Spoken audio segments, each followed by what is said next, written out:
ওয়ালা তাকুলু লিমান ইউকতালু ফি সাবিলিল্লাহি আমওয়াত বাল আহইয়াউ ওয়ালাকিন লা তাশউরুন। যাদের শহীদ করা হয়েছে তাদেরকে তোমরা মৃত বলো না, বরং তারা জীবিত। যারা এই হত্যাকাণ্ডের সাথে জড়িত অনতিবিলম্বে তাদেরকে গ্রেফতারের দাবি জানাচ্ছি।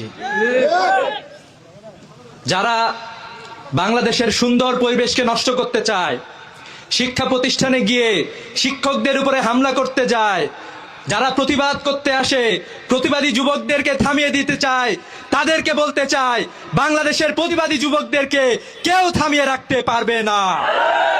আমরা দেখেছি বিগত 17 বছর বাংলাদেশের তরুণদেরকে বারবার দমন করার চেষ্টা করা হয়েছে, কিন্তু আমরা বলতে চাই তরুণরা ঐক্যবদ্ধভাবে ফ্যাসিবাদী শাসন ব্যবস্থাকে বাংলাদেশ থেকে বিতাড়িত করেছে। আপনারা যারা এখনো ফ্যাসিবাদী শাসক গোষ্ঠীর শাসন থেকে শিক্ষা গ্রহণ করেন নাই, তাদেরকে বলতে চাই যারা ইসলামী ছাত্র শিবিরকে অত্যাচার করে নির্যাতন করে শহীদ করে ভাবতে চান ইসলামী ছাত্র শিবিরকে থামিয়ে রাখা যাবে, তাদেরকে বলতে চাই আপনারা ভুলের স্বর্গে বসবাস করছেন।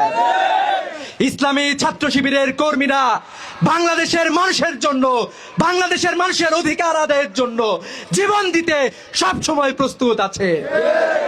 আমরা যে হত্যাকাণ্ড ইসলামী ছাত্র শিবিরের সাথী, ইসলামী ছাত্র শিবিরের সভাপতি সাইফুল্লাহ ভাইকে শহীদ করা হয়েছে, অলরেডি যারা খুন করেছে, যারা শহীদ করেছে তারা আইডেন্টিফাইড হয়েছে, অনতিবিলম্বে তাদেরকে গ্রেফতার করতে হবে। আমরা বলতে চাই যদি তাদেরকে গ্রেফতার করা না হয়, ইসলামী ছাত্র শিবিরের নেতৃত্বে টেকনাফ থেকে তেতুলিয়া, রূপসা থেকে পাতুরিয়া দুর্বার আন্দোলন করে তোলা হবে।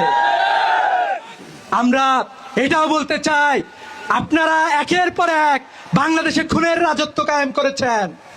বাংলাদেশে প্রতিদিন কোনো না কোনো জায়গায় কোনো না কোনো ব্যবসায়ী, সাধারণ মানুষ অথবা বিভিন্ন দলের কর্মীদেরকে আপনারা হত্যা করছেন।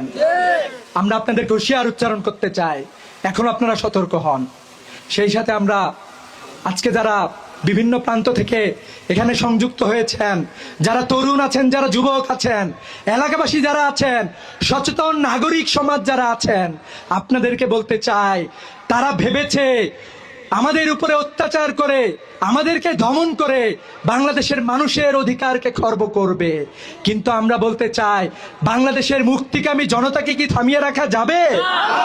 অতএব আমরা শোক সন্ত্রস্ত পরিবারের, আমরা শোকাহত সবাই, ইসলামী ছাত্র শিবিরের সকল শ্রেণীর কর্মীরা, বাংলাদেশের সাধারণ মানুষেরা আমরা দোয়া করি আল্লাহ তাআলা শহীদ সাইফুল্লাহ ভাইকে শহীদ হিসেবে কবুল করুন।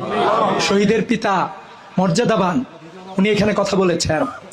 আরেকজন ভাই যাকে বাঁচাতে সাইফুল্লাহ ভাই গিয়েছিলেন, যিনি জুলুমের শিকার হয়েছিলেন, তিনিও এখনো হাসপাতালে আছেন, আইসিইউতে।